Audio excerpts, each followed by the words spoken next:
is this what it feels like to die? My consciousness started to feel like it was fading out of existence. It would turn out I was already dying at that point. They were going to call time of death in 30 seconds. In 30 seconds.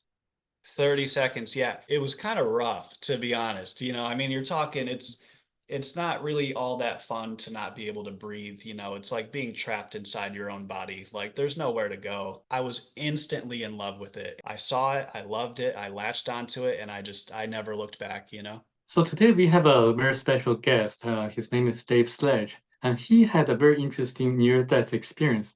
Hi, Dave. Tell us something about what happened. Hey, how's it going, Sam? It's nice to see you again. It kind of comes full circle here, I had the opportunity to interview you and now it's comes full circle, so it's a beautiful thing. Yeah, so in regards to my near-death experience, I guess we'll just jump right into it. So, I've had asthma for my whole life. Long story short, I had a few asthma attacks as a younger child, and this was obviously the big one, if you will. So, I was sleeping over a family member's house and they went to bed. It was maybe midnight or so. I'm watching cartoons, I'm a little kid, and I start using my inhaler like a bunch, like every few minutes. Over the course of a few hours, it gets to a point it's not working anymore. So I'm starting to use it every like 30 seconds. I end up actually using all of the medicine. The inhaler went completely empty. And so this must have been, 3, 4 hours later at that point. And it would turn out that the reason I was having so much problem breathing was because I'm allergic to cats. Now, I had no idea.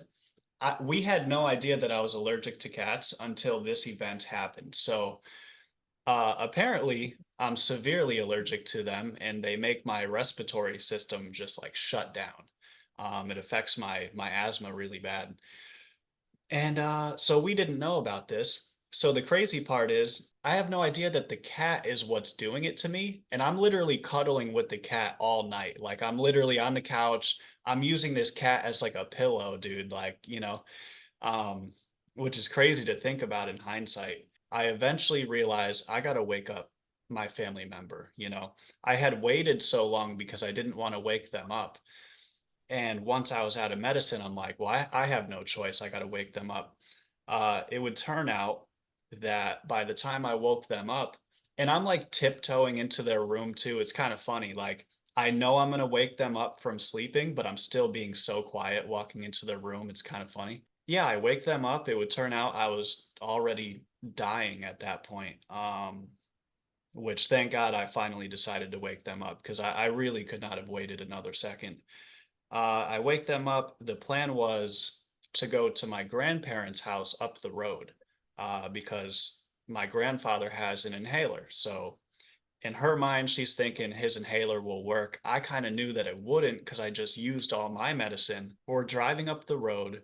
So the last thing I remember is being in the car. So this would have been like a 5-minute car ride. I remember being in the car for like maybe 2.5 minutes, and that's where my memory actually stops. Apparently, we did make it to my grandparents' house, and apparently the story goes they said that they met us outside. I went to use his inhaler, and that's when I fell on my back, like in the front lawn.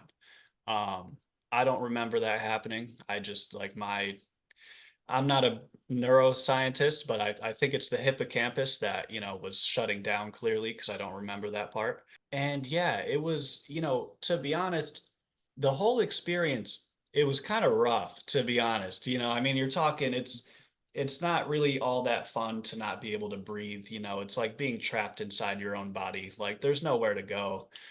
And it sounds bad, but it felt bad too. Um, you Yeah. know, but it is what it is. Thank God I'm alive and I'm grateful to have made it out. So the next thing I remember, so my memory serves me the following way. I was in the car and all of a sudden I was just like in some sort of black space. It felt like I was in space. Just like surrounded by a darkness. It was a neutral darkness. Um, and there was a light way off into the distance, kind of like, if you look up into the sky and you could see the stars, you know how it's like they're huge, but they're so far away that it's like it's like a dot on a piece of paper, right? And it's in the distance and it starts getting bigger and bigger. So I don't know if I was going towards it or if it was, we were going towards each other. Eventually, it was so big that I could only see the darkness kind of like in the corners of my eye. I don't really recall, as far as details, it's not like I had a body, it's like I say that as like an expression. So it was kind of like in my peripherals, but this light was taking up almost all the space. And it was kind of like I feel as though I got as close to the light as I could without going inside of it. It seems like naturally the next step would have been I, for some reason, go into this thing. Um, and yeah, as it got that big, it started to be accompanied by a sound, and it was like two musical notes. I learned in the comment section on someone's video, they said apparently it's called a chord. I don't know much about music terminology, but someone said it's called a chord. It sounded like like if you had 50 people singing the same note. It was kind of it's hard to explain, but it was these two notes I'll never forget. And right after I heard those notes, I just like woke up in the hospital and yeah, it was pretty wild. I had no idea what was going on by the time I woke up. I just opened my eyes. There was a whole bunch of doctors, frantically, panicking because all of a sudden I woke up. I couldn't feel my body or anything. I was who knows what kind of, drugs they gave me to keep me alive. I was just a little kid. I had no idea what was going on. At that point I don't think I remembered what had happened right away, but I did shortly after. So they ended up asking me a whole bunch of questions, or let Mhm. me not skip this part. So apparently, what had happened was they actually told my mother to say goodbye to me because they told her that they were going to call time of death in 30 seconds. In 30 seconds. 30 seconds, yeah. And I always thought it was 60, but we had a conversation recently and she reiterated, no, it was 30. I was like, holy crap. Yeah, I guess it was just it had gotten that far. So my heart was shut down for a long time. My brain was shut down for a long time. And so I have no idea how I woke up. I don't know what they did. It was like last second I just woke up. Once I came back to consciousness, they were asking me all these questions, where are you? What year is it? They're trying to test my cognitive like state because Mhm. apparently if when your brain is when your brain is deprived of oxygen for that long, there could be a lot of like frontal lobe damage or something like this. I don't know. They were trying to figure out if I was still like mentally coherent. And Yeah. so they asked me, "How did you get here to the hospital?" And I said my mother carried me in her arms and walked me all the way to the hospital, which is clearly ridiculous. I don't know why I even said that, to be honest. I don't know if it's something I saw, like it, I don't know why I said it, but the thought of that is kind of funny, because you're talking multiple towns over. She wasn't even there that night. None of it makes sense. So I'm sure when I said that, they were probably worried, but somehow miraculously, I not only survived, but I would say that, I think my cognitive state seems to be pretty fine. So Yeah, you're pretty alert. You're fine. Let we me got ask we you, got lucky. yeah, let me ask you, like when you saw the light, how were you feeling? Like what kind of feeling did you have? That's an interesting question. Do you mean physical or like mental? Mental feeling. To be honest, when I was in that space, I don't recall questioning it that much. It's hard to explain, but it almost just seemed natural. I wasn't questioning where I was. It was quick, to be fair, it was quick. I understand that, some people, when they have near-death experiences, they have this crazy long journey, 100 days and nights. They travel the whole universe.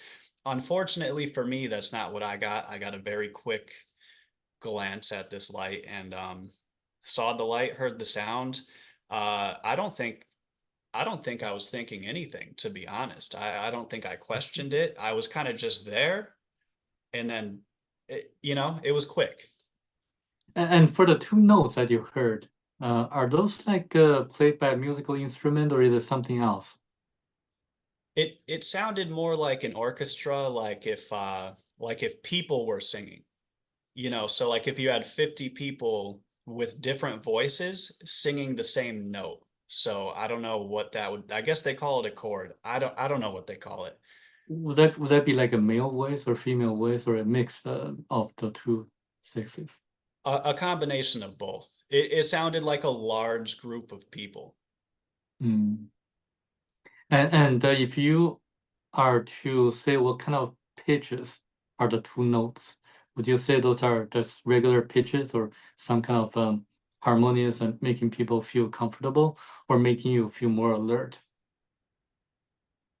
I would say, yeah, I would say harmonious. It was beautiful, to be honest. It was only two notes, but it was beautiful. It's kind of some people have asked me like, is it like church music? It's like I guess it's like church music. I've heard similar notes. It was beautiful. It was harmonic. It was kind of one note was higher than the other. Um, it was like an And the op two notes are playing together, are playing it, w- together? it was one after the other. So it was kind of Uh, I'm not a fantastic singer, otherwise I would try to, recreate mhm. it, but I see. And this is the near-death experience that you had. Any other experiences after this? it's funny you ask this, because I shared one single time. It was Tia Renee's show. So the first person that ever interviewed me was Tia Renee, shout out to her. And on her show, I believe I detailed the out of body experience I had, but this was years and years later. This was like kind of unrelated. But since you asked, I might as well tell the story. So about a year ago, I had an out of body experience completely out of nowhere. And I actually I think I figured out how it happened. I think it could be recreated. Basically, the premise to this, someone tried to break into my apartment a few years ago. And ever since then, when I hear the hallway door open, my ears, I go on high alert just to make sure. I want to hear them enter a different apartment just because you never know. And the reason that's important is because when I had this out of body experience, I think it directly had to do with that, the fear involved with that. So I was going to sleep one night.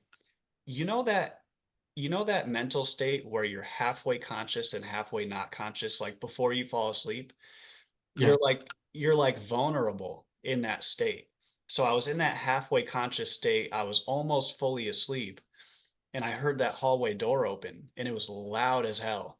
And it shocked me. Like for some reason, it actually shocked the hell out of me. Pardon my language, but I think it's because I was in that vulnerable state of like halfway conscious. So I jump up and I'm sitting up. If for some reason I'm stricken with fear, like it's I'm usually not that afraid. I'm just alert. But this like shocked me so much that I felt it through like the core of my body and I'm listening very intensely, sitting in my bed. At least I thought I was sitting in my bed.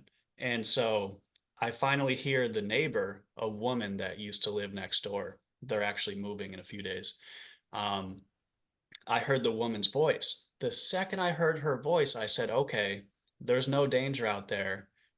Like all the fear just like melted away. Like, if you ever like hit your knee on the concrete, the way that the pain will melt away. Um, Yeah. the fear like melted away because there was no danger out there. So I started laying back down. And that's when I realized that I was like 3 feet above my bed.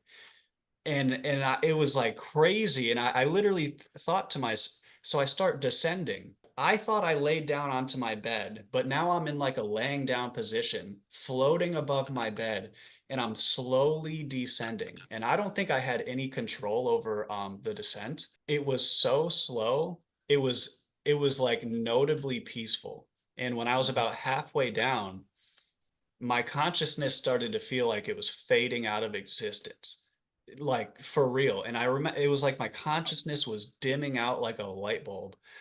And I literally thought to myself, is this what it feels like to die?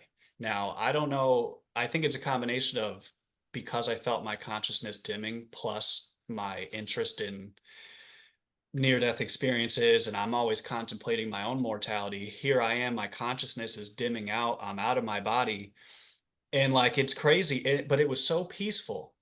And the second that I would have been hitting the bed, my eyeballs shot open. And come to find out, I was still laying on my side. I had never moved. My physical body had never moved at all. I look at the clock, it's only been like 5 minutes, maybe 10 at most. It's been like 8 minutes, and I can hear the neighbor locking her door from the inside. The whole thing really happened, except my body never moved. And it was crazy. I mean, I think the conditions were just right. So my theory is that in that vulnerable state of halfway conscious and halfway not conscious, I think because of the shock factor, I think it literally shocked my consciousness out of my body. I think it tricked my consciousness into thinking it was time to go. Mm. That's my theory. I could be wrong, I don't know, but I think the conditions were just right, and it just so happened to work that way. Mm. So that's my only other experience like that. But since you're still here, that means your time is not up yet. That's right. That's right. But do you know what your life mission is or what your goal is in life? That's a really good question. I suppose mission and goal, well, I guess they could be the same thing. As far as goal, I mean, there's lots of goals, it's like I want to keep skateboarding. Well, let me clarify. Okay, so there's goals, missions, there's purpose, I guess we're Right. gonna blend them all in, right? So like Right. I love skateboarding. I know it's not the most important thing ever, but it means a lot to me for some reason. Um, I think remaining playful and just being silly and having fun is very important to me as well because, there's always going to be times where something bad you're going to be in serious situations. So when you're not in one, it's like might as well have fun, play around, stay happy, But as far as like long term, you're talking like a mission in life. As of right now, my mission in life is doing this channel, is interviewing people about their near-death experiences and theories about consciousness. Obviously, I've interviewed you about, your interview was a little bit different, but I had a lot of fun.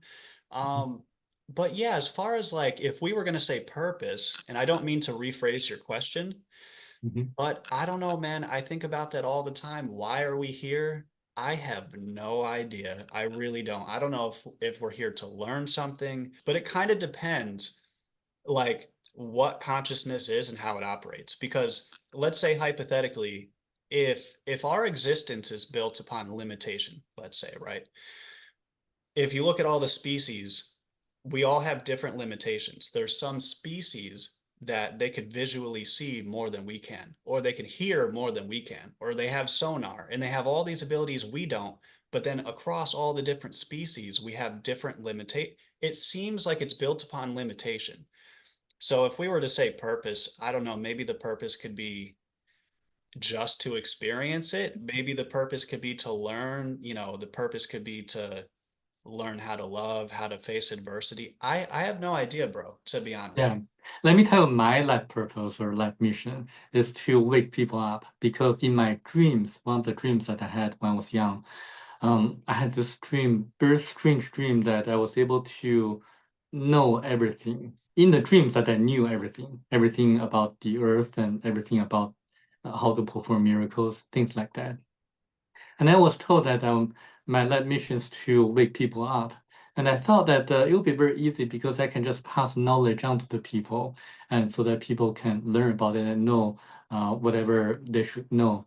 But in my subconscious mind, I felt that it's not that simple because some people are easily woken up and some people are not that easily to know this kind of knowledge. So I have to navigate the system and to really break into different circles, sometimes going to uncomfortable zones in order to bring the message to as many people as possible.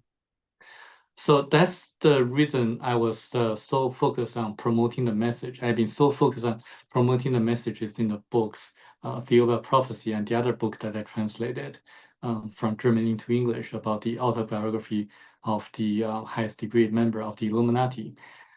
So that's my life dream and or life purpose, but I'm still working on that. I'm going to do my best to fulfill the life mission. So I have a hypothesis that each one of us has a spiritual lesson to learn. And I think the reason that you came back to here is to finish your unfinished life mission or purpose. And I don't know It what could that is. be. Yeah. It could be, man. Yeah, it's it's a deep question. I admire that you know what your mission is. Some days I kind of know what I want to do with my life, and other days I'm like, I don't know what the hell's going on here. I'm just gonna get my work done and whatever. You kind of go on autopilot. But yeah, I think it's very admirable. Like you said, trying to wake people up.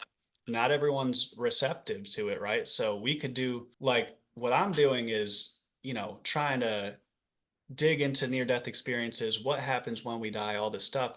Vinny Tolman said it perfectly. He said, "We are the PR campaign for heaven." But you could tell as many people as you want about all these crazy experiences. Not everyone is receptive to it, kind of like you're saying. So, I admire what you do, and I do regret not asking you about the Illuminati when we spoke. I said, how did I forget to ask him about? We might have touched upon it a little bit, but Yeah, we can do it another time. It's a very interesting book, but very disturbing as well. But you mentioned about the skateboarding. Like, how did that start? it started with the Tony Hawk video game. I think a lot of people started skating from that, but when that first came out, I was a kid. My first memory of playing that game before I ever owned a skateboard, right? So I found skateboarding through the video game, ironically enough, in the hospital. So, and it was Oh, right around the time of my near-death experience too, but this wasn't from the near-death experience. This was from pneumonia. So I had pneumonia at some time either before or after, and I was in the hospital for like weeks let me ask you, was that before your near-death experience or after? I believe it was before, but it was so Before. close that it's hard to tell. I would put my money on I think it happened beforehand. Okay. But yeah, for some reason I was in the hospital for like weeks, and so eventually they gave me a Nintendo. And one of the games they had was the Tony Hawk game. I started playing that all the time.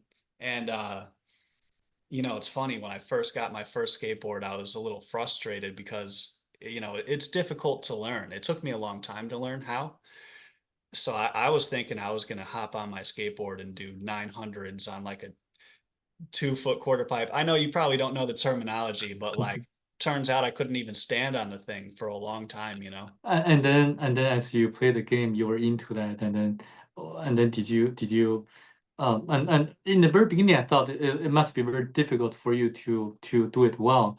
And then did you really have a subconscious mind to really want to engage into that into the future? Like, Oh, 100%. I was so in love with skateboarding from the second I saw it. And like I said, we're talking even just the video game. The yeah. concept of skateboarding, I was instantly in love with it. And that love has not diminished by any means. I don't know what it is. I saw it, I loved it, I latched onto it, and I never looked back. Hmm. And as you were practicing skateboarding, did you learn it faster than the rest of the people, or just at the same pace? Did you have a talent for that? I meant to Well, ask. it's funny you asked that because I would argue that it took me longer than most people to learn. So it took me, for the people that know the terminology, it took me like at least over a full year to learn how to ollie and at least another full year to learn how to kick. Like I learned really, really slow.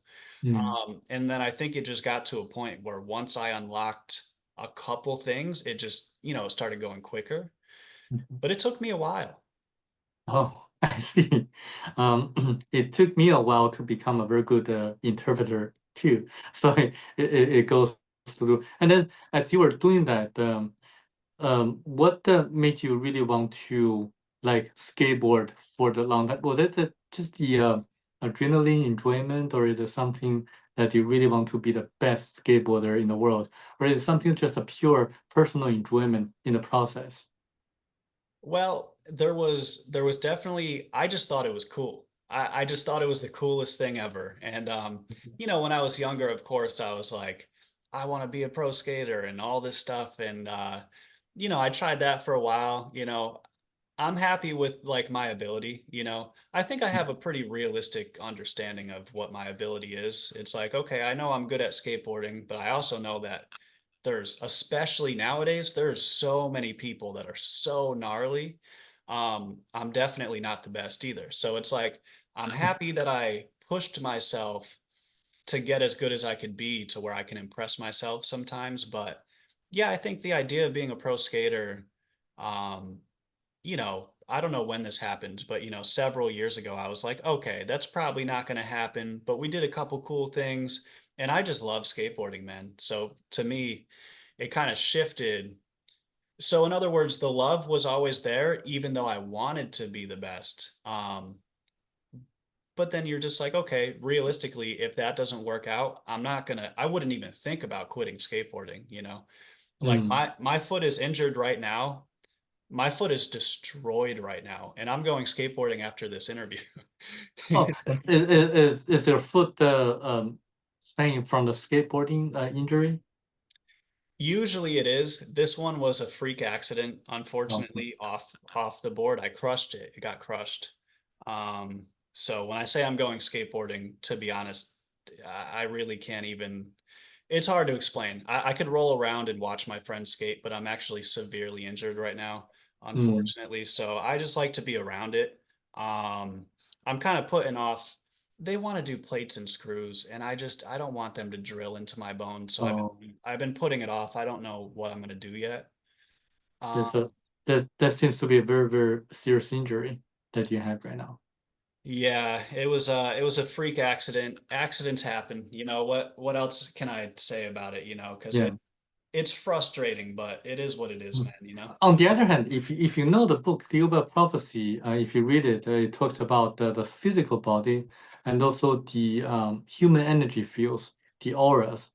I know that Barbara Brennan can see auras. So when a person gets injured, he would have distortion of the energy field around the area where the injury is. And Barbara Brennan would just heal that portion of the energy field, making it normal, normalizing the field. And then the person would get faster recovery from the physical injury.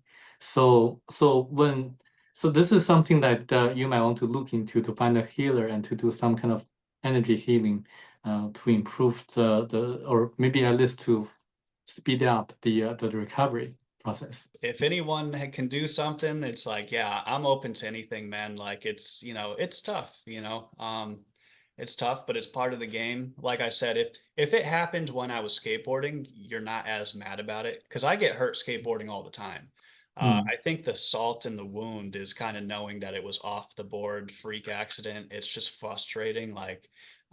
But yeah, I'll look into it, man. Maybe I'll get a magician over here. They'll do their little magic or whatever. Yeah, especially people who can see auras. That's going to be very, very important. I'm actually the opposite of you because I have the fear of being injured physically. So this is why I don't do any sports that have a lot of physical uh, competition, like not even basketball, because people get hurt playing basketball. So the only sports that I do it would be kind of badminton or tennis, or maybe just walking or jogging, something like that. So I'm the Okay. opposite. I wouldn't go into some of the sports that Well, would make me fearsome. well, that's interesting, man. And nothing wrong with that. I mean, to be fair, your body is probably in much better shape my body's been destroyed from the top down. When I interviewed Dr. Eben Alexander, I had a concussion from skateboarding 24 hours prior. Like I'm hurt all the time. So Oh, I don't blame you, man. You're probably in better physical, at least you're put together better.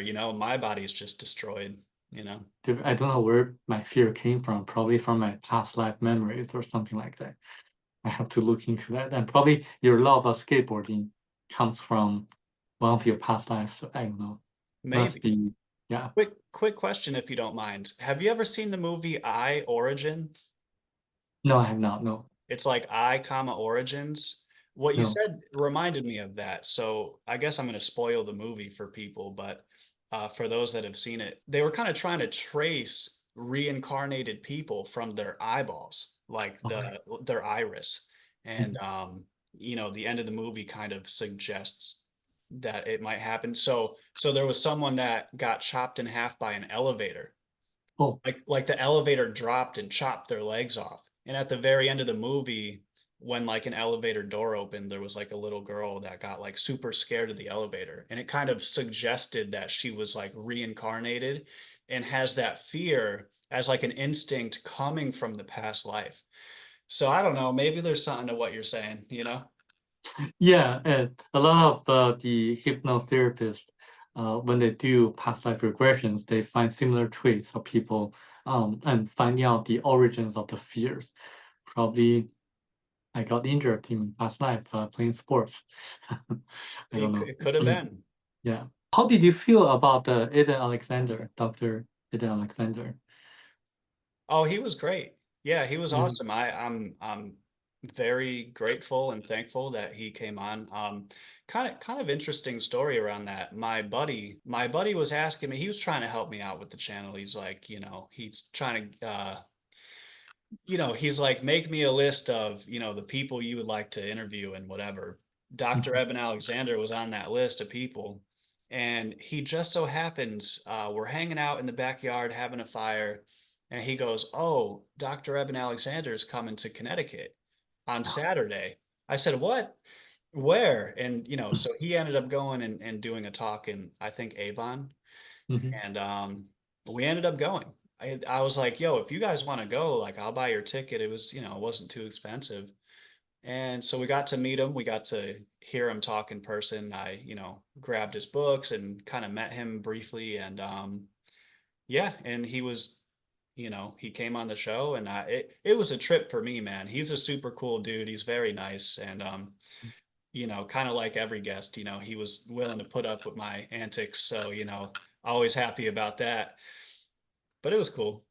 Yeah, great, great. And did you reach out to him by email or just in person? Did you ask him in person? So yeah, so when we went to see him speak, it was kind of in the back of my mind the whole time. I knew I was going to ask him to come on the show. But Mhm. also it was one of those where it's like, okay, he's signing books. We're not going to coordinate this whole thing. I just figured I'd kind of run it by him and try to get his information. And he gave me his card, and I reached out, whatever, and it worked Mhm. out, bro.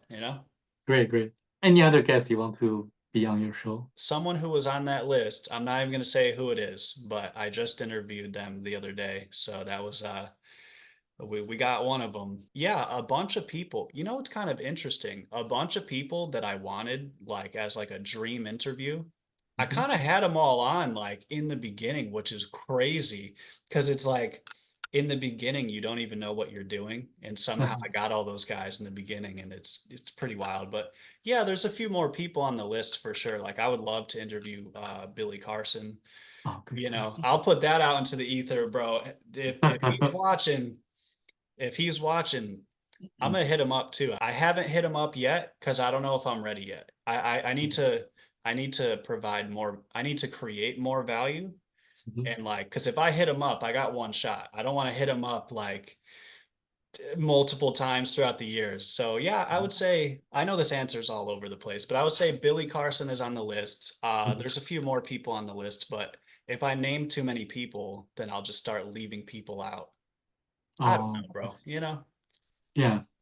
I'm my direction is gonna be a little bit different. I'm gonna be kind of inviting people in different industries to be on my show, like lawyers, doctors, but also people who work in um, kind of non-professional industries, like non-professional areas, even like cleaners on the street or maybe even like a beggar on the street. I want to interview a more uh, diverse group of people, yeah, audience. Yeah. That's pretty cool. I kind of like that concept, people on the street, like you're saying. It's because you never know who you run into. Um, Yeah. I always say, like, if you're at a grocery store, there's like 100 people in there. every single one of those 100 people, they know something that you don't, you know? So you never know like who you might run into. They might have the most interesting life you've ever heard of. You know, in the last 20 years or so, China has been growing economically. Pretty much a lot of people really want to focus on earning more money, getting better lives, accumulating more material wealth. And to me, it really doesn't matter whether you're the richest person in the world or like a beggar on the street, because we all have different lessons to learn in our lives. It's just like how we respond to the life challenges. That's the key into getting more spiritual lessons and how to advance spiritually. So this is, I think, something that I've been trying to convey to a lot of people. Do you feel that you have certain spiritual lessons that you want to experience or learn in this lifetime? I know we talk about this, but I just Well, want to be, yeah. they sorry to cut you off. They say be careful what you wish for, bro. So I don't know. I could say I want to learn XYZ, and then it's, you never know what you're gonna get. I do think there's something there where it's like maybe we're not all here for the same reason, like you're saying. We're all learning different lessons. We all have different experiences, and maybe that is part of it, man. Maybe it's kind of like I was speaking with someone recently. They said, if you pray for strength, you're not going to get strength in return. You're going to get a situation that requires strength to get through. If you pray for patience, and I'm like directly quoting him right now, Devin Bennett. I literally was editing his interview 5 minutes before I started this. Anyway, but he said if you pray for patience, you're not going to get patience. You're going to get something that tests your patience. So maybe that's part of it. Maybe we have these experiences because the only way to learn certain spiritual lessons is to just experience it head on. Mhm. There could be something there. Yeah, let's talk something more practical in terms of how to get more audience on YouTube or other platforms. Have you discovered what works better to get more subscribers and what doesn't work? Oh, bro, I'm trying to figure that out all the time, man. Once you think you have it figured out, it's like your videos just start falling off. When I first started, my first video got like I don't know, like 7,000 views, and I was like, "Oh crap, this is gonna work." And then the next one was like three and a half, and then since then, it's like I could barely break 1,000 views. I don't know what the hell I'm doing out here. All I know is that I'm continuing to do interviews like every single day and banging my head over the wall trying to research every guest for 10 hours, somehow get the video out. And I just kind of have faith in the long term of that.